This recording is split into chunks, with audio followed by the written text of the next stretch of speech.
يا منزل الآيات والفرقان بيني وبينك حرمة القرآن اشرح به صدري لمعرفة الهدى واعصم به قلبي من الشيطان. الحمد لله رب العالمين والصلاة والسلام الأتمان الأكملان على المبعوث رحمة للعالمين وعلى آله وأصحابه أجمعين أما بعد. Après en avoir terminé avec la leçon 1 du livre, les leçons importantes à l'ensemble de la communauté musulmane, donc la première partie qui était essentiellement basée sur du tafsir, on passe à la deuxième leçon dont le sujet portera sur les piliers de l'islam. L'auteur rahimahullah nous dit Ad-darsu thani arkanul islam bayanu arkanil islam il-khams. La deuxième leçon, les piliers de l'islam, qui consistera à clarifier ces 5 piliers. Fin de la citation de l'auteur. Dans cette leçon, donc, on va parler des 5 piliers de l'islam. Je le rappelle, l'islam, ici, son sens, c'est l'un de ses sens précis, à savoir ad-din alladhi bu'itha bihi Muhammadun sallallahu alayhi wa sallam, la religion avec laquelle est venu le prophète Mohammed sallallahu alayhi wa sallam. Pourquoi je précise ceci? Parce que l'islam, il possède un sens général renvoyant au fait de se soumettre à Allah subhanahu wa ta'ala en l'unifiant. Al-istislamu lillah bit-tawhid. Et c'est dans ce sens-là que la plupart des versets qualifiant les prophètes antérieurs de musulmans, c'est selon ce sens-là qu'il faut comprendre l'islam. Quand il s'agit de qualifier les prophètes avant l'arrivée du prophète Mohammed sallallahu alayhi wa sallam de musulmans, c'est selon ce sens général de l'islam qu'il faut comprendre cela. La soumission à Allah subhanahu wa ta'ala par l'unicité, en l'unifiant. Non pas qu'il suivait la religion de Mohammed sallallahu alayhi wa sallam, donc l'islam dans son sens précis. Et cette religion avec laquelle Mohammed sallallahu alayhi wa sallam est venu possède 5 piliers. Des piliers sans lesquels la religion d'une personne ne pourrait tenir. C'est ça que ça veut dire un pilier. Un pilier, tu l'enlèves, la fondation, elle s'écroule. Je pense qu'on est tous d'accord sur ça. Et ces piliers, ils ont été désignés explicitement par le prophète Mohammed sallallahu alayhi wa sallam. Dans le hadith rapporté par Abdallah ibn Omar, le prophète sallallahu alayhi wa sallam, il nous dit Buni al-islamu ala khams, shahadatu an la ilaha illallah, wa fi riwaya, ala an yuwahhad Allah, wa anna Muhammadan abduhu wa rasuluhu, wa iqami as-salah, wa ita'i az-zakah, wa hajji al-bayti, wa sawmi ramadan. L'islam a été bâti sur 5 choses, sur 5 piliers. L'attestation que nulle divinité ne mérite d'être adorée en dehors d'Allah subhanahu wa ta'ala. Dans une version du hadith, ce qui a été dit, c'est d'unifier Allah subhanahu wa ta'ala, l'unification d'Allah subhanahu wa ta'ala. Et dans cette version du hadith rapportée par Muslim, on y voit une petite réfutation que l'on pourrait donner à ceux qui méprisent la terminologie du tawhid en prétendant qu'elle n'est ni venue dans le Coran ni dans la Sunna, mais que c'est plutôt une chose inventée. Non, cette terminologie-là, elle est venue dans les ahadiths du prophète sallallahu alayhi wa sallam. Que ce soit dans celui-ci ou dans le hadith d'Ibn Abbas, lorsqu'il nous parle de l'envoi du prophète sallallahu alayhi wa sallam de Mu'adh ibn Jabal vers le Yémen, il lui dit Innaka ta'ti qawman min ahli al-kitab falyakun awwala ma tad'uuhum ilayhi shahadatu an la ilaha illallah wa fi riwaya ay yuwahhidullah. Même dans un autre hadith rapporté par Muslim, on a cette terminologie-là utilisée. Que n'en déplaise à ces gens-là. Dans le hadith de Ibn Abbas, dans lequel le prophète sallallahu alayhi wa sallam a envoyé Mu'adh ibn Jabal vers le Yémen, il lui a dit « Certes, tu vas arriver vers des gens du livre, fais en sorte que la première chose à laquelle tu les appelles, c'est qu'ils attestent que nulle divinité ne mérite d'être adorée en dehors d'Allah. » Et dans une version, qu'ils unifient Allah subhanahu wa ta'ala. Bref, c'était une petite parenthèse. Mais ce qui nous intéresse, c'est donc ce hadith de Abdullah ibn Umar dans lequel il nous dit que le prophète sallallahu alayhi wa sallam a précisé et désigné explicitement ces piliers-là en disant le premier, l'attestation que nulle divinité ne mérite d'être adorée en dehors d'Allah et que Mohammed est son serviteur et messager. Je vois que dans le PDF, j'ai omis de citer cette petite partie. Ensuite, l'accomplissement de la prière, l'acquittement de l'aumône obligatoire, le jeûne du mois de Ramadan et le pèlerinage à la demeure sacrée. Donc ces 5 piliers-là, je le répète, ils ont été désignés explicitement par le prophète sallallahu alayhi wa sallam. Et les piliers, comme je l'ai dit, c'est la chose la plus solide d'une bâtisse, sans lesquels cette bâtisse s'écroule. Il en est de même pour ces 5 piliers. Le premier des piliers, c'est bien entendu les 2 attestations de foi. L'auteur, rahimahullah, il nous dit Bayanu arkanil islamil khams wa awwaluha wa a'zamuha shahadatu an la ilaha illallah wa anna muhammadan rasulullah بشرح معانيها مع بيان شروط لا إله إلا الله ومعناها لا إله نافيا جميع ما يعبد من دون الله إلا الله مثبتا العبادة لله وحده لا شريك له. Le premier et le plus grand d'entre eux, donc d'entre ces piliers, l'attestation que nulle divinité n'est en droit d'être adorée en dehors d'Allah et que Mohammed est le messager d'Allah, en expliquant ses sens et en clarifiant les conditions de cette parole, la ilaha illallah. Sa signification est la ilaha, nulle divinité n'est en droit d'être adorée. Une négation de tout ce qui est adoré en dehors d'Allah.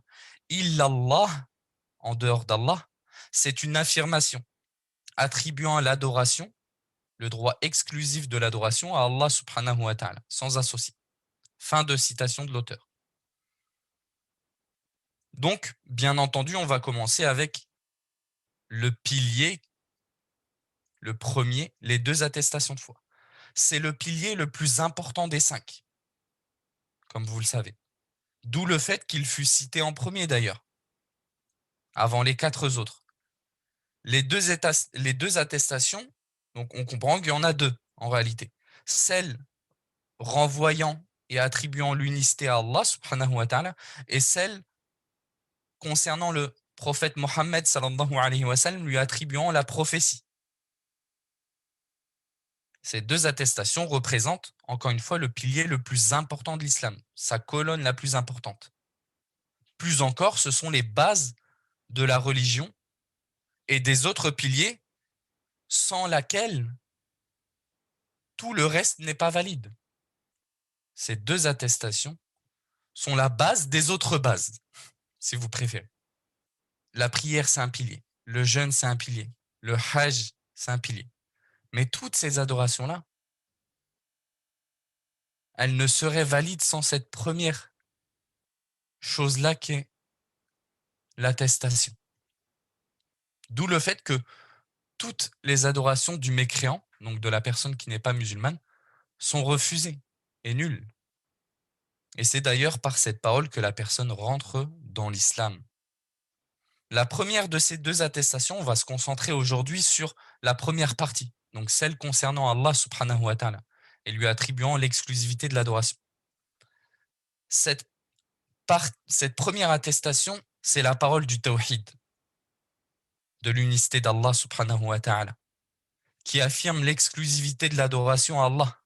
C'est la corde la plus solide, au sujet de laquelle Allah subhanahu wa ta'ala a dit que celui qui l'a saisie sera sauvé. C'est aussi ce qui est venu dans certains versets comme étant nommé la parole raffermissante, al-qawlu thabit. Elle a été aussi nommée la parole de la vérité, kalimatul haqq, le pacte, al-ahd, qu'Allah subhanahu wa ta'ala a pris sur ses créatures au moment de les créer. C'est pour la concrétisation de cette parole-là, la ilaha illallah, que la création elle a été créée. وَمَا خَلَقْتُ الْجِنَّ وَالْإِنسَ إِلَّا لِيَعْبُدُونِ. Certes, je n'ai créé les djinns et les hommes que pour qu'ils ne m'adorent. C'est ça le sens de la ilaha illallah. Donc c'est pour la concrétisation de cette parole-là que la création elle a été créée.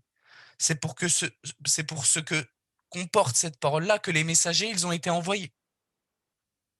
وَلَقَدْ بَعَثْنَا فِي كُلِّ أُمَّةٍ رَسُولًا أَنِ اعْبُدُوا اللَّهَ وَاجْتَنِبُوا الطَّاغُوتَ.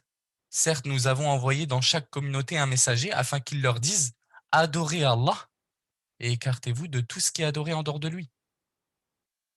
On retrouve cette négation et affirmation. Adorer Allah, donc là, ça serait l'inversement, l'affirmation qui serait venue en première. Wajtanibu at-taghut, et écartez-vous de ce qui est adoré en dehors d'Allah. Ça serait la négation, la ilaha. Donc c'est pour cette parole-là que les messagers ils ont été envoyés tous. C'est pour cette raison-là c'est pour cette parole-là que les livres furent même révélés. Pour cette parole que les messagers se sont disputés avec leur peuple, qu'ils leur ont déclaré la guerre. Certes, on m'a ordonné de combattre les gens jusqu'à qu'ils attestent que nulle divinité ne mérite d'être adorée en dehors d'Allah. Même Suleyman, alayhi salam, la seule raison pour laquelle il a voulu déclarer la guerre à la reine de Saba, c'était pas pour s'emparer de son royaume. Non, Suleyman, il avait ce qu'il lui suffisait. Non, c'était juste parce que l'oiseau, il l'avait informé que ce peuple-là, il adore autre qu'Allah subhanahu wa ta'ala. Juste pour cette raison-là, il leur a déclaré la guerre. Pour cette parole-là, les messagers, ils ont été envoyés. Et c'est en raison de cette parole-là et de ce qu'elle contient comme sens que les gens se diviseront, se divisent même ici-bas en croyants et mécréants, et se diviseront dans l'au-delà entre heureux destinés au paradis et malheureux destinés à l'enfer. Elle est le plus important, du coup, pilier de l'islam, la plus haute branche de la foi. C'est le chemin de la réussite et du salut, et c'est la clé du paradis.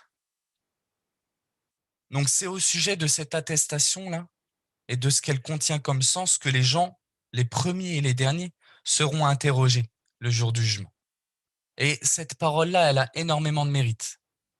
Si on s'y consacrait, on pourrait y réserver des heures et des heures.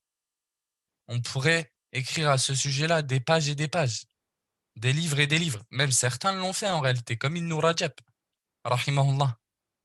Son livre Kalimatul Ikhlas, de plus de 60 ou 90 pages, 60 ou 80 pages, il est réservé juste au fait de citer les mérites de cette parole-là. Mais suffit pour indiquer son importance que de dire qu'elle est la clé du paradis. Celui qui concrétisera son sens et ses sens, il rentrera au paradis, et celui qui aura bafoué ses sens, il rentrera en enfer. Maintenant, du coup, penchons-nous sur son sens à cette parole-là. Celui qui réalise que cette parole-là, elle est d'une telle importance. Normalement, il ne devrait même pas pouvoir trouver le sommeil avant d'en comprendre le sens de cette parole, le secret. Et l'auteur, il s'en est chargé en disant, sa signification est « La ilaha, nulle divinité n'est en droit d'être adorée ». Donc c'est une négation totale de l'adoration d'autre qu'Allah subhanahu wa ta'ala. « Illallah », si ce n'est Allah. L'attribution exclusive de l'adoration d'Allah, du droit de l'adoration à Allah subhanahu wa ta'ala. C'est pour ça que le sens réel de cette attestation de foi, c'est la ma'bouda bihaqqin illallah. Nul ne mérite d'être adoré en dehors d'Allah. C'est ça son vrai sens. C'est ça. Basé sur deux piliers, la négation et l'affirmation. Celui donc qui nie, donc, qui n'affirmerait, qui ferait la négation du droit de l'adoration, mais n'affirmerait pas le droit de l'adoration exclusive à Allah, il ne serait pas considéré comme quelqu'un ayant concrétiser cette parole. De même pour celui qui, inversement, affirmerait l'adoration à Allah, mais ne ferait pas la négation que toute autre chose en dehors d'Allah ne doit pas être adorée. Lui, il ne serait pas considéré comme étant une personne qui aurait concrétisé cette personne-là. Non, cette personne-là même, elle ne vaudrait même pas mieux que les mécréants de Quraysh, qui adoraient Allah, mais qui ne voyaient pas de problème quant au fait d'adorer autre que lui.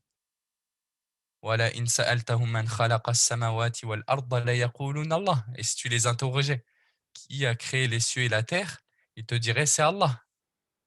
Les mécréants de Quraysh les reconnaissaient ce fait-là, ils affirmaient le droit de l'adoration d'Allah, mais ils adoraient autre chose en dehors de lui. D'ailleurs, le père du prophète sallallahu alayhi wa sallam, il s'appelait comment? Hein? Qui peut me dire? Bon, c'est sûr, quelqu'un le sait quand même, non? Comment il s'appelait le père du prophète sallallahu alayhi wa sallam? Abdallah, serviteur d'Allah. Pourtant, le prophète Mohammed sallallahu alayhi wa sallam, il n'avait pas été encore envoyé. Mais tu vois qu'ils adoraient Allah, les Arabes. Pourtant, le prophète sallallahu alayhi wa sallam, il a été envoyé parmi eux. Il les a appelés à quelque chose. Et il les a considérés comme mécréants parce qu'ils n'avaient pas suffisamment la bonne croyance. Pourtant, ils croyaient en Allah. Est-ce que ça veut dire, du coup, ça veut dire que c'était pas seulement croire en Allah. L'islam, ça ne se limitait pas qu'à ça. C'est ça que ça veut dire. Non, c'était bien plus. C'était quelque chose de plus. C'était adorer Allah, mais aussi ne rien lui associer. Son sens, c'est donc d'attribuer l'exclusivité du droit de l'adoration à Allah. Non pas ce que les ignorants pensent, et malheureusement, même parmi les musulmans, il y en a beaucoup, que le sens de l'attestation se limite au fait de reconnaître un seul créateur. Tu en as, tu leur demandes, par exemple, c'est quoi le sens de la ilaha illallah? Tu lui dis, explique-moi ce que ça veut dire la ilaha illallah. La plupart, malheureusement, beaucoup, ils vont te dire, c'est le fait de dire, c'est nul créateur si ce n'est Allah. Il n'y a pas d'autre créateur en dehors d'Allah. Ça, c'est une erreur. C'est pas pour ça que le prophète sallallahu alayhi wa sallam a été envoyé. C'est pas pour ça que les livres ils ont été envoyés. C'est pas pour ça que c'est pas sur ça que les prophètes se sont disputés avec leur peuple. Là, dans l'exemple du prophète Mohammed sallallahu alayhi wa sallam, son peuple il reconnaissait que Allah c'était le créateur. Seul. Si tu les questionnais qui a créé les cieux et la terre, ils te diraient c'est Allah. Ils reconnaissent ce fait. Ils adoraient Allah. Pourtant, le prophète sallallahu alayhi wa sallam, il les a considérés mécréants. Cette seule reconnaissance de la seigneurie d'Allah, qu'il est le créateur, ça ne les a pas fait entrer dans l'islam. Il les a combattus, il les a considérés comme mécréants. C'est que l'islam, ça ne se limite pas à ça. C'est pas à ça que se limite. C'est même pas ça ce qui est visé par cette parole la ilaha illallah. C'est forcément que c'est autre chose. Sinon, ils auraient été musulmans, ces gens-là. Si cette parole-là se limitait à ce sens-là. Non? C'est compris, je pense, non? C'est clair que ça veut dire forcément autre chose. Et ce que ça veut dire donc, c'est de restreindre le droit à l'adoration à Allah subhanahu wa ta'ala seul. Et ceux qui donnent ce sens faussé et erroné à l'attestation d'Allah, ils sont même de plusieurs catégories. Tu vois, même certains, ils te disent nulle divinité présente si ce n'est Allah. Tu demandes la traduction de la ilaha illallah. Certains, ils te disent même une autre erreur, ça veut dire il n'y a de Dieu que Dieu. Ça peut même être problématique comme compréhension ou traduction de l'attestation de foi, parce que ça peut même laisser entendre une croyance erronée qui est très présente chez les soufiyas, qu'on appelle wihdatul wujud. Le fait que ces gens-là, ils ont la croyance que Allah, il est partout. Alors que la croyance des adeptes de la sunna et du consensus, c'est de dire, comme vous le savez, ce qu'Allah subhanahu wa ta'ala a dit lui-même lorsqu'il s'est décrit qu'il est établi au-dessus de son trône. Mais non, ces gens-là, ils te disent Allah, il est partout. Donc Allah, c'est tout. Et tout est Allah. Du coup, qu'importe ce que tu adores, une vache, un rat, etc., tu adores Allah en réalité. Et ça, c'est un très grand écartement. C'est de la mécréance évidente. Et ce qui nous indique que le sens de cette attestation-là, c'est bien que nulle divinité ne mérite d'être adorée en dehors d'Allah. On a ce verset où Allah subhanahu wa ta'ala il dit ذَلِكَ بِأَنَّ اللَّهَ هُوَ الْحَقِّ وَأَنَّ مَا يَدْعُونَ مِن دُونِهِ هُوَ الْبَاطِلُ وَأَنَّ اللَّهَ هُوَ الْعَلِيُّ الْكَبِيرُ. Il en est ainsi parce qu'Allah est la vérité, le vrai, le vrai en mérite d'être adoré. Et que tout ce qu'ils invoquent en dehors de lui est le faux. Et qu'Allah, c'est lui le haut, le grand. Dans ce verset, Allah il affirme l'existence d'autres divinités en dehors de lui, dans le sens linguistique du terme de divinité, à savoir ce qui est adoré. Il y a des choses en dehors d'Allah qui sont adorées sur terre. Il y a des gens qui adorent des arbres, il y a des gens qui adorent des pierres, qui adorent des astres, qui adorent des statues. Donc, d'un point de vue linguistique, il y a d'autres choses en dehors d'Allah qui sont adorées. Et Allah subhanahu wa ta'ala, il nous affirme ce fait-là. Mais toutes ces choses-là qui sont prises en divinité en dehors de lui, elles sont, comme il le qualifie, de fausses. Ce sont de fausses divinités. Elles ne méritent pas d'être adorées. Et c'est qui le réel, le vrai endroit d'être adoré? C'est Allah subhanahu wa ta'ala.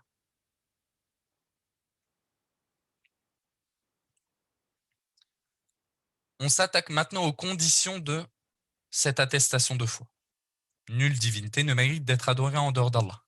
L'auteur, rahimahullah, il nous dit أما شروط لا إله إلا الله فهي العلم المنافي للجهل واليقين المنافي للشك والإخلاص المنافي للشرك والصدق المنافي للكذب والمحبة المنافية للبغض والانقياد المنافي للترك والقبول المنافي للرد والكفر المنافي بما يعبد من دون الله وقد جمعت في البيتين الآتيتين أو الآتيين علم يقين وإخلاص وصدقك مع محبة وانقياد والقبول لها وزيد ثامنها الكفران منك بما سوى الإله من الأوثان قد أولها. Quant aux conditions de la ilaha illallah, elles sont les suivantes. Le savoir qui s'oppose à l'ignorance, la certitude qui s'oppose au doute, l'exclusivité du culte, al-ikhlas, qu'on pourrait aussi traduire par la sincérité, qui s'oppose à l'association, au shirk, la véracité qui s'oppose au mensonge, l'amour qui s'oppose à la haine, la soumission qui s'oppose au délaissement, l'acceptation qui s'oppose au rejet, et mécroire en tout ce qui est adoré en dehors d'Allah. Ces conditions, elles ont été rassemblées sous forme de vers, comme l'auteur le souligne, un vers de poésie qui contient, bon, en réalité, 2 vers de poésie qui contient les 8 conditions, si on estime qu'il y a 8 conditions. La division habituelle, le schéma habituel, c'est de dire qu'il y a 7 conditions. Bon, qu'importe, tant que tout ce qui est réellement condition est contenu dans ces choses-là. Qu'importe le nombre.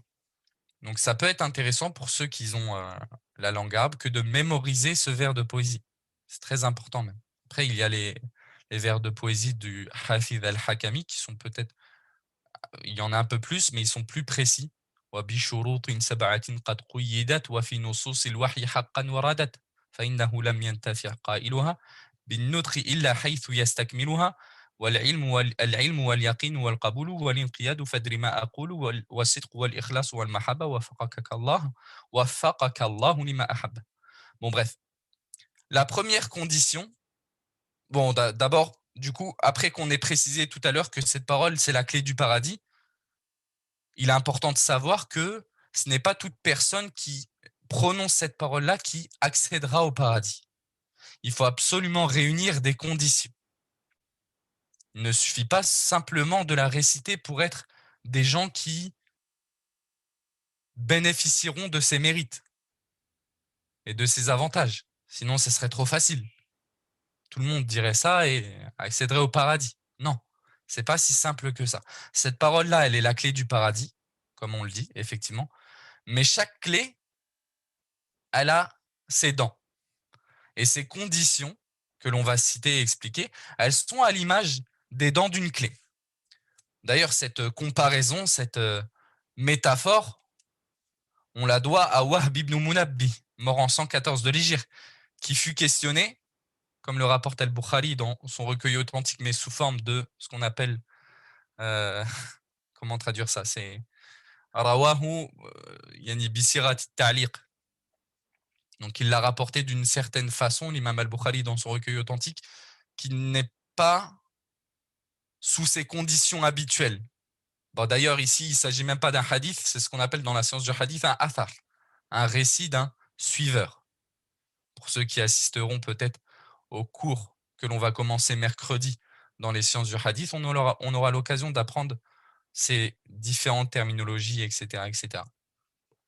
Donc, Wahb ibn Munabbi, il est rapporté de lui qu'on lui demanda, qu'on lui dit « Alaysa la ilaha illallah miftahul jannah » قال بلى ولكن ليس مفتاح إلا له أسنان. On lui a demandé, n'est-ce pas que la ilaha illallah, c'est la clé du paradis? Il répondit si, mais sache que chaque clé a des dents. Il faisait référence à ces conditions-là. Sans ces conditions-là, tu peux la prononcer autant que tu veux, ça ne te sera jamais profitable. Tu peux la crier sur tous les toits qu'elle ne serait pas valide, cette attestation de foi. C'est pour ça qu'on va essayer de les étudier ensemble, ces conditions-là. À préciser que ce n'est pas parce qu'une personne ne connaît pas ces conditions-là, qu'elle n'est pas capable de les énumérer sur le bout de ses doigts, qu'elle n'a pas rempli ces conditions-là. Il se peut que parmi les gens de la masse, on ait des gens à qui tu demanderais de t'énumérer ces conditions-là, qu'ils ne seraient pas capables de le faire. Est-ce que ça veut dire qu'on va les rendre non musulmans, les gens, parce qu'ils ne sont pas capables de les énumérer? Et non, jamais de la vie. Il se peut qu'une personne ne connaisse pas théoriquement ce qu'on va citer, mais les ait remplies, qu'elles soient présentes en lui. Et inversement, il se peut qu'une personne soit capable de les énumérer sur le bout de ses doigts et de te les expliquer et ne les ait pas remplies ou n'en ait pas rempli la totalité.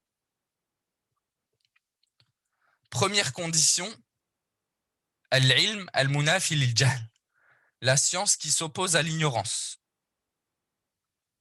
Cette condition-là, elle consiste au fait de savoir que cette attestation-là, elle fait la négation de tout droit à l'adoration d'autre qu'Allah et qu'elle l'affirme et l'attribue à Allah subhanahu wa ta'ala seul.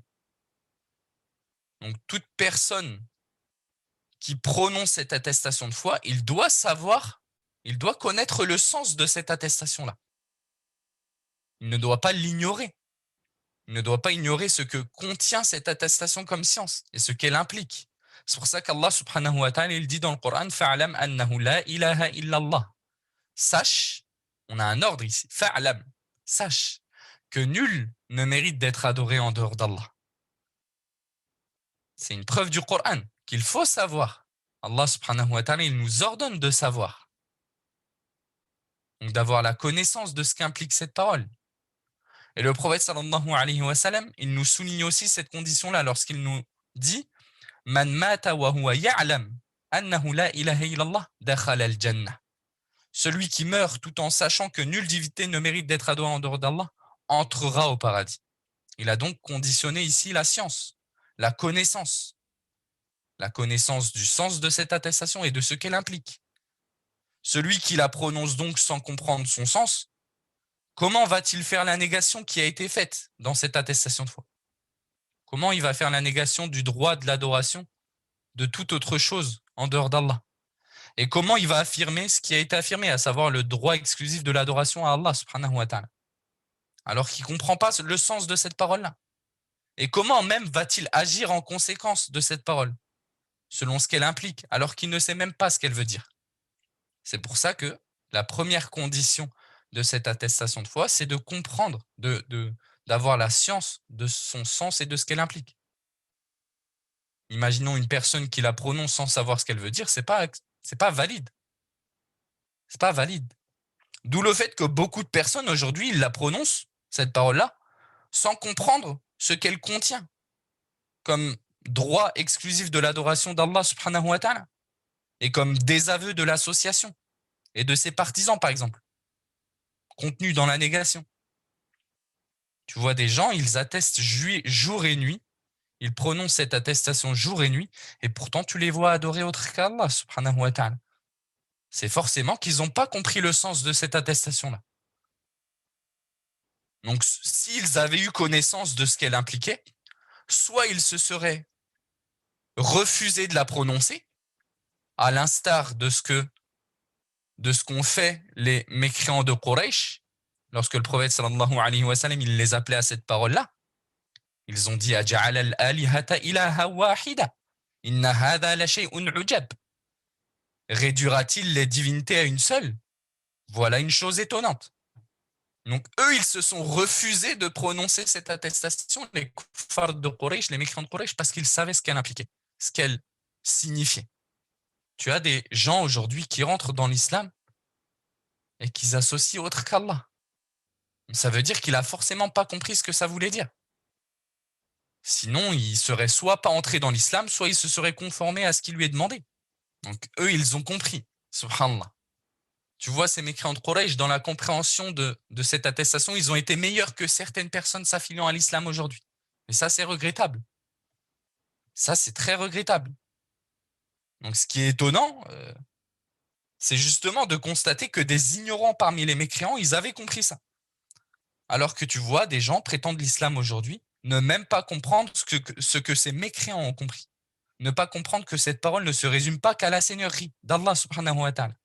Du fait d'attester que Allah c'est le seul créateur. Non, c'est pas que ça, cette parole-là. Ne pas comprendre que cette parole, elle contient l'exclusivité de l'adoration. Quel bien y a-t-il chez un homme, subhanallah, l'ignorant mécréant de Quraysh, il est plus savant que lui sur le sens de l'attestation de foi. C'est triste de constater ça.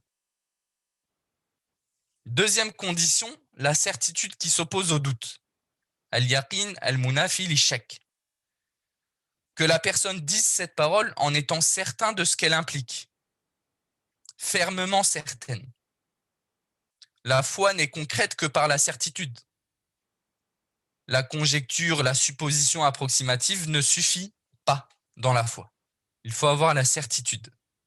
C'est cette condition-là qui a été indiquée dans la parole d'Allah subhanahu wa ta'ala.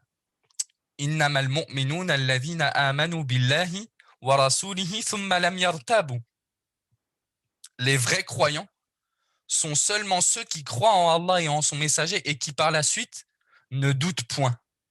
Allah subhanahu wa ta'ala, il nous affirme que les vrais croyants, les seuls croyants sont ceux qui croient en Allah, croient en son messager et ne doutent pas. On a bien cette notion de ne pas douter ici et d'être au contraire certain par réciprocité.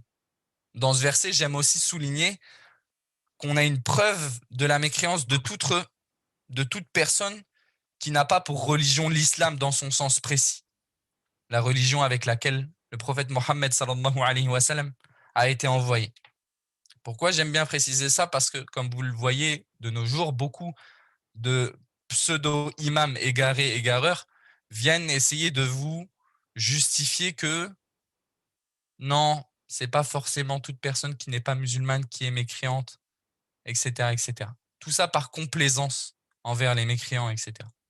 Et ça, c'est inacceptable. C'est contraire à ce qui est présent dans le Coran, dans la Sunna, et ce sur quoi sont unanimes les savants depuis toujours, que toute personne qui n'a pas pour religion l'islam, dans son sens précis, à savoir la religion avec laquelle Mohammed sallallahu alayhi wa sallam a été envoyé, toute personne qui n'a pas cette religion-là, après l'envoi de Mohammed sallallahu alayhi wa sallam, alors il est mécréant.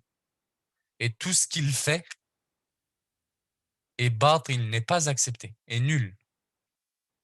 Que ce soit un chrétien, que ce soit un juif, que ce soit ceci ou cela, même parmi les gens du livre, du coup. Non, leurs religions, elles étaient acceptées avant l'envoi du prophète sallallahu alayhi wa sallam, à condition bien sûr qu'ils faisaient partie des muwahhidin, des gens qui unifient Allah subhanahu wa ta'ala. Mais une fois que le prophète Mohammed sallallahu alayhi wa sallam il a été envoyé, toutes les autres religions, quand bien même elles étaient à l'origine céleste, on dit en arabe samawiya, donc qu'elles venaient vraiment d'Allah subhanahu wa ta'ala, en enlevant le paramètre de l'altération et de la modification de leur religion, bien sûr. Mais après l'envoi du prophète sallallahu alayhi wa sallam, toutes les autres religions, quand bien même à l'origine elles étaient célestes, elles sont devenues abrogées. c'est-à-dire caduques, obsolètes. Elles ne sont plus acceptées. En admettant que on trouve encore quelqu'un parmi eux de muwahhid, qui unifie Allah. Est-ce que ça existe à nos jours? Allahu a'lam. De nos jours, Allahu a'lam. Mais même si ça existait, ce ne serait pas valide de sa part. Pourquoi? Pour ce qu'on vient de citer. Et pour d'autres preuves du Coran, de la Sunna, et comme je l'ai dit, c'est un sujet sur lequel personne ne diverge dans cette communauté à la base. On ne prend pas en considération ces égarés, bien entendu. وَمَنْ يَبْتَغِ غَيْرَ الْإِسْلَامِ دِينًا فَلَنْ يُقْبَلَ مِنْهُ وَهُوَ فِي الْآخِرَةِ مِنَ الْخَاسِرِينَ. Celui qui cherche une autre religion que l'islam, cela ne sera pas accepté de lui et il sera dans l'au-delà parmi les perdants. Bon, bref, c'était une petite parenthèse. Mais dans ce verset-là, on a bien le conditionnement de la certitude pour la foi. Et c'est aussi justifié dans un hadith rapporté par Abu Hurairah, dans lequel le prophète sallallahu alayhi wa sallam, il lui aurait dit: Man laqita min wara'i hadha al-ha'id yashhadu an la ilaha illallah mustayqinan biha qalbuhu bashartahu bil jannah fabashshirhu bil jannah. Celui que tu rencontreras derrière ce mur qui atteste que nulle divinité ne mérite d'être adorée en dehors d'Allah et dont le cœur est certain de cela, alors fais-lui la bonne annonce du paradis, de l'accès au paradis. Troisième condition, l'exclusivité du culte, al-ikhlas, la sincérité, qui s'oppose à l'association, au shirk. Que la personne soit donc sincère lorsqu'elle prononce cette parole, qu'elle ne souhaite par cela que ce qui est auprès d'Allah subhanahu wa ta'ala. La preuve quant à cette condition est présente notamment dans la parole d'Allah subhanahu wa ta'ala: wa ma umiru illa liya'budu Allah mukhlisina lahu ad-din hunafa wa yuqimu as-salata wa yu'tu az-zakah wa dhalika dinul qayyimah. Il ne leur a été commandé cependant que d'adorer Allah en lui vouant un culte exclusif. Fait partie des conditions de cette parole-là que donc de vouer un culte exclusif à Allah subhanahu wa ta'ala et ne rien lui associer. Faire le contraire viendrait s'opposer du coup à cette condition de la ilaha illallah.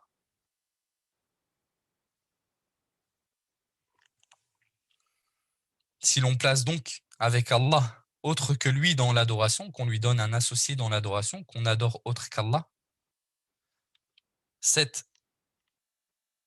adoration ne serait pas acceptée, elle serait nulle.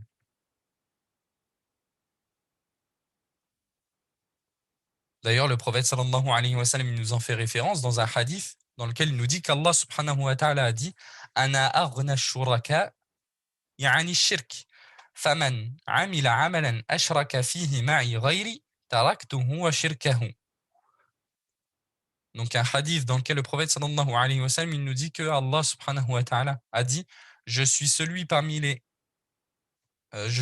qui se passe le plus d'associés. Celui donc qui fait un acte dans lequel il me donne un associé, je l'abandonne lui et son association. Quatrième condition, la soumission qui s'oppose au délaissement. La soumission donc à ce que cette parole implique, le fait de se soumettre, d'obéir et d'accepter les ordres d'Allah subhanahu wa ta'ala. La parole la ilaha illallah implique donc le fait que la personne se soumette à Allah subhanahu wa ta'ala et à sa législation.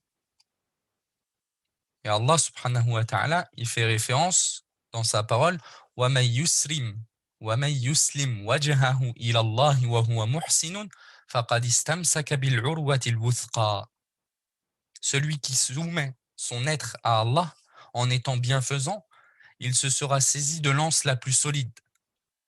Ça peut être dur d'y voir l'indication que l'on cherche à mettre en avant, mais dans ce verset, on a bien la notion de soumission. وَمَنْ يُسْلِمْ وَجْهَهُ, celui donc qui se soumet, qui soumet son être à Allah, وَهُوَ مُحْسِنٌ أي وَهُوَ مُوَحِّدٌ, tout en unifiant Allah subhanahu wa ta'ala, فَقَدِ اسْتَمْسَكَ بِالْعُرْوَةِ الْوُثْقَى, il se sera saisi de l'anse la plus solide. Et l'anse la plus solide, c'est la ilaha illallah. Donc celui qui se soumet à Allah tout en l'unifiant dans son adoration, il aura rempli la condition demandée de cette parole-là, al-urwatil wuthqa. l'anse la plus solide.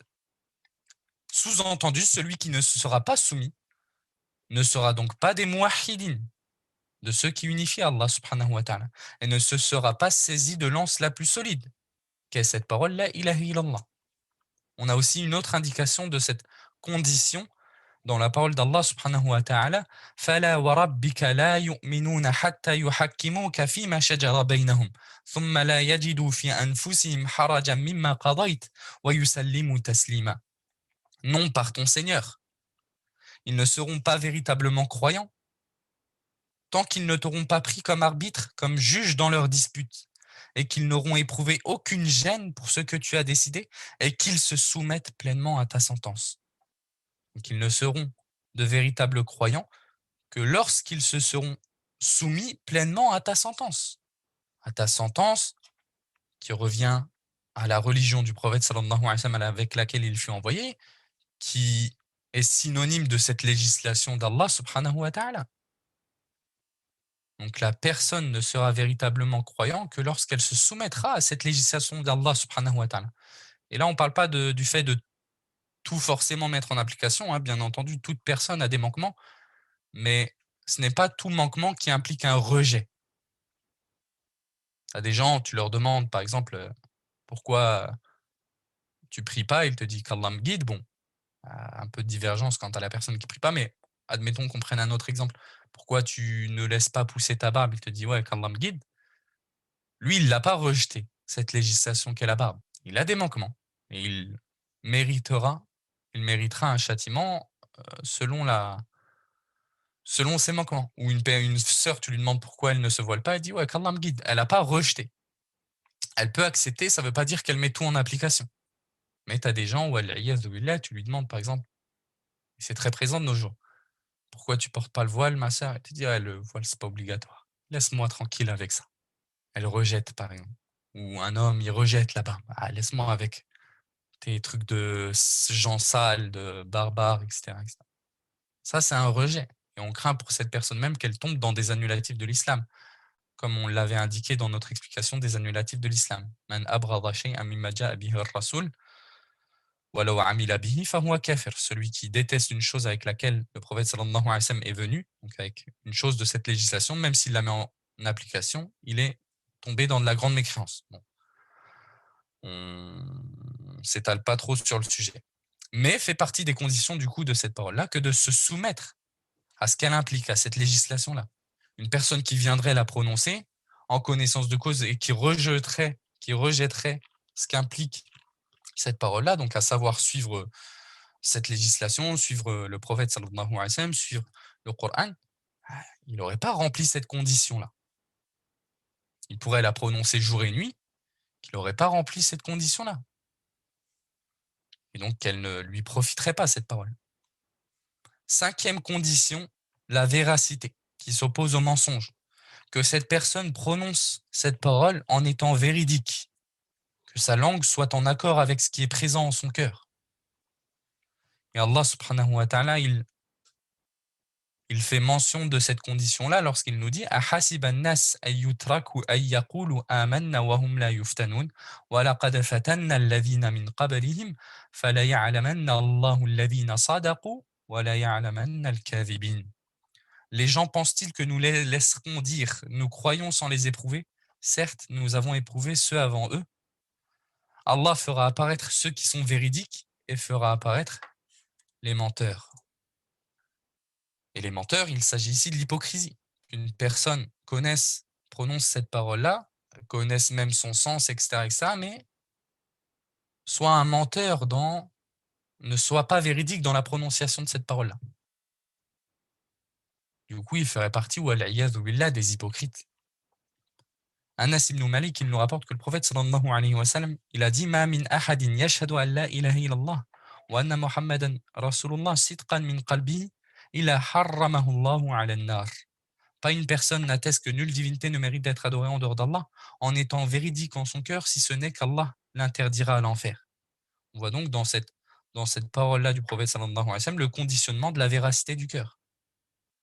Celui qui la prononce donc sans véracité sera du nombre des hypocrites, promis à l'endroit le plus profond de l'enfer, ou al-iyadhu billah. Sixième condition de cette parole-là, l'acceptation, qui s'oppose au rejet. Tout à l'heure, je crois que j'ai dit la soumission, je voulais dire qui s'oppose au délaissement. Et maintenant, c'est l'acceptation qui s'oppose au rejet. L'acceptation de ce qu'implique cette parole, par son cœur et sa langue. Bon, quelquefois, entre des conditions, il y a des ressemblances. Il y a des ressemblances. Souvent, la nuance, elle apparaît par rapport à ce à quoi elle s'oppose. Il faut essayer peut-être de se repérer par rapport à ça pour ceux qui ont du mal. L'acceptation de ce qu'implique cette parole-là, par son cœur et sa langue. Il faut absolument que celui qui prononce cette parole-là accepte réellement son sens, ce qu'elle implique, que ce soit en son cœur ou sur sa langue. Et Allah subhanahu wa ta'ala nous conta le récit de peuples qui rejetèrent cette parole-là et dont la fin fut le châtiment de l'enfer. Allah subhanahu wa ta'ala nous dit Innahum kanu idha qila lahum la ilaha illa Allah yastakbirun wa yaquluna a inna latariku alihatana li sha'irin majnun bal jaa bil haqqi wa saddaqa al mursalin innakum ladha'iqul adhabil alim. Quand on leur disait nulle divinité ne mérite d'être adorée en dehors d'Allah, ils s'enflaient d'orgueil. Donc ils rejetaient cela, ce qu'impliquait cette parole-là, le fait de devoir unifier Allah subhanahu wa ta'ala. Et ils disaient, allons-nous abandonner nos divinités pour un poète fou? Il est plutôt venu avec la vérité, et il a confirmé les messagers précédents. Vous allez certes goûter au châtiment douloureux. Septième condition, l'amour qui s'oppose à la haine. Donc l'amour, le fait d'aimer cette parole, et ce qu'elle implique. Aimer Allah, bien entendu. Aimer le messager d'Allah, sallallahu alayhi wa sallam. Aimer les croyants. Aimer tout ce qu'Allah subhanahu wa ta'ala a ordonné, donc cette législation, de manière générale. Et au contraire, détester tout ce qui s'y oppose. Et tous ceux qui s'y opposent. Ceux. C-E-U-X. Qui s'y opposent. Et d'ailleurs, ça fait partie, comme Cheikh Mohammed Amen Oul-Jami, il précise des signes les plus distinctifs de la foi que d'aimer et de détester, comme on dit, en Allah subhanahu wa ta'ala. D'où le fondement des plus représentatifs des adeptes de la sunna, l'amour et le désaveu en Allah subhanahu wa ta'ala. On en avait parlé dans l'explication des annulatifs de l'islam avec pas mal de détails, et avec pas mal donc, de divisions. Le signe de l'amour du serviteur qu'il a de son Seigneur est qu'il mette en avant cet amour sur tout, sur ses passions, même si elles viennent à contredire ce qu'Allah subhanahu wa ta'ala révèle, et qu'il déteste aussi tout ce qu'Allah déteste, comme on l'a précisé, qu'il aime les alliés d'Allah, qu'il déteste les ennemis d'Allah subhanahu wa ta'ala, qu'il suive son messager et accepte sa guidée. Et tous ces signes, en réalité, ce sont des conditions même de l'amour. Donc on a dit l'amour, c'est une condition de la ilaha illallah, mais l'amour, il a des conditions pour être validé. Il faut que tu aimes en Allah et que tu détestes en Allah. C'est pour ça que le prophète sallallahu alayhi wa sallam, il a dit Inna awthaqi ura al-iman al-hubbu fillah wal-bughdu fillah. Inna awthaqa ura al-iman. La plus solide anse de la foi, c'est le fait d'aimer en Allah et de détester en Allah subhanahu wa ta'ala. C'est pas imaginable que quelqu'un il prétende la foi et qu'il n'aime pas ce qu'Allah subhanahu wa ta'ala aime et qu'il ne déteste pas ce qu'Allah subhanahu wa ta'ala déteste. C'est même pas imaginable ici-bas à la base. En général, quand tu aimes quelqu'un, même parmi les makhlouqat, la preuve de ton amour envers cette personne-là, c'est souvent même que tu finisses par aimer ce qu'elle aime et détester ce qu'elle déteste. Ou aimer les gens qu'elle aime et détester celles qu'elle déteste. Ce concept-là, mais ici-bas, beaucoup de gens le comprennent, mais quand il s'agit de le lier à la religion, certaines personnes, ils ne le comprennent pas. Mais ça fait partie des signes de l'amour, que d'aimer en Allah et de détester en Allah. Donc ça, c'était la septième condition. Certains, ils ont vu utile de préciser, d'ajouter, bon, ils n'ont pas ajouté une condition en réalité, ils ont précisé qu'il y avait une huitième condition. C'est le fait de mécroire et de se désavouer en tout ce qui est adoré en dehors d'Allah subhanahu wa ta'ala. Al-kufru bit-taghut. Et cette condition-là, on pourrait l'extraire du verset d'Allah subhanahu wa ta'ala.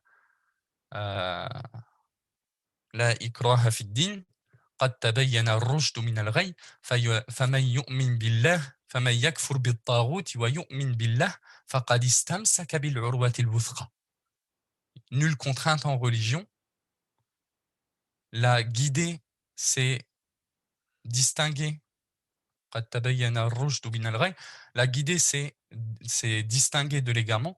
Celui donc qui mécroit au tarout, donc tout ce qui est adoré en dehors d'Allah, et croit en Allah, il se sera alors saisi de l'anse la plus solide. On a dit l'anse la plus solide, c'est une référence à la ilaha illallah. Donc on peut y voir une référence à cette condition-là que certains ont vu utile de préciser.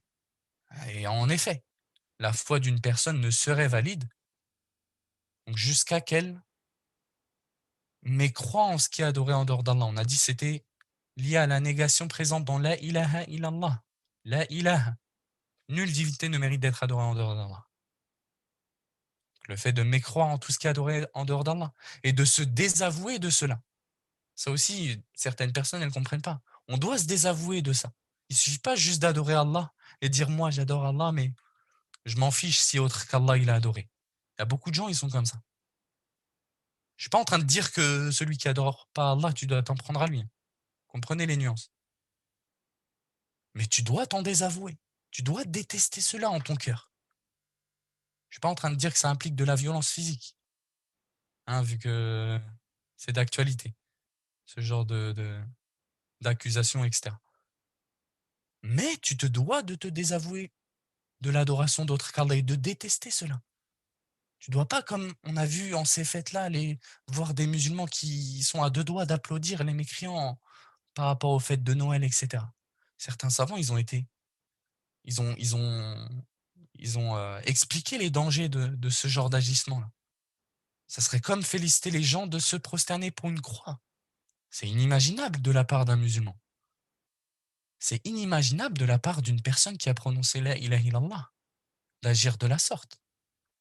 Comment tu peux prétendre adorer Allah subhanahu wa ta'ala et limite encourager les gens à adorer autre que lui alors qu'Allah subhanahu wa ta'ala il déteste cela. C'est le pire des péchés, la pire des injustices qui est faite en ce monde. Et toi, tu applaudis des gens, tu encourages les gens à le faire. Pire encore, je ne parle même pas de ceux qui fêtent ce genre de fête. Et d'autres encore, ils ont vu utile d'ajouter une 9e condition, de préciser qu'il y a une 9e condition, c'est le fait de prononcer cette parole pour celui qui est capable de parler. Pourquoi? Par rapport au hadith de Abu Talib, dans lequel le prophète sallallahu alayhi wa sallam, tandis que Abu Talib, il était proche de la mort, le prophète sallallahu alayhi wa sallam lui a dit Qul, Qul, la ilaha illallah, ashhadu laka biha yawm al-qiyamah. Dis la ilaha illallah. Je pourrais attester en ta faveur le jour du jugement. D'où on voit que c'est une condition, le fait de la prononcer. C'est parce que celui qui connaît un peu la biographie du prophète sallallahu alayhi wa sallam, il sait que Abu Talib, l'oncle du prophète sallallahu alayhi wa sallam, il est une des personnes qui, en son cœur, savait que l'islam, c'était la vérité. Donc, il est une personne qui, grossièrement parlant, remplissait la plupart de ces conditions-là qu'on a citées, dans son cœur. Mais il n'a pas voulu la prononcer par sa langue, par orgueil. Et sa récompense sera d'être éternellement en enfer. Personne n'ose dire que Abu Talib, c'est un croyant, que c'est un musulman. Personne ne dit ça. Le prophète sallallahu alayhi wa sallam, il a attesté qu'il serait en enfer éternellement, qu'il aurait le châtiment le plus léger en enfer, mais qu'il y serait éternellement. Ce qui montre que c'est un mécréant. Si ça avait été un musulman, il finirait forcément par en sortir. Mais non. Pourquoi? Parce qu'il n'a pas voulu la prononcer. D'où le fait que certains savants, ils ont vu intéressant de préciser ça, en précisant que c'est pour celui qui est capable de la prononcer. Sous-entendu, la personne qui est muette, elle ne peut pas la prononcer. وَلَا يُكَلِّفُ اللَّهُ نَفْسًا إِلَّا وُسْعَهَا. Et Allah subhanahu wa ta'ala ne charge une personne que uniquement de ce qu'elle peut supporter. فنسأل الله تعالى بأسمائه الحسنى وصفاته العلى أن يغفر لنا وأن يرحمنا. اللهم فقهنا في الدين. اللهم اجعلنا مفاتيح للخير مغاليق للشر. اللهم أرنا الحق حقا وارزقنا اتباعه وارنا الباطل باطلا وارزقنا اجتنابه وسبحانك اللهم وبحمدك أشهد أن لا إله إلا أنت أستغفرك وأتوب إليك وصلى الله وسلم على نبينا محمد وعلى آله وأصحابه أجمعين.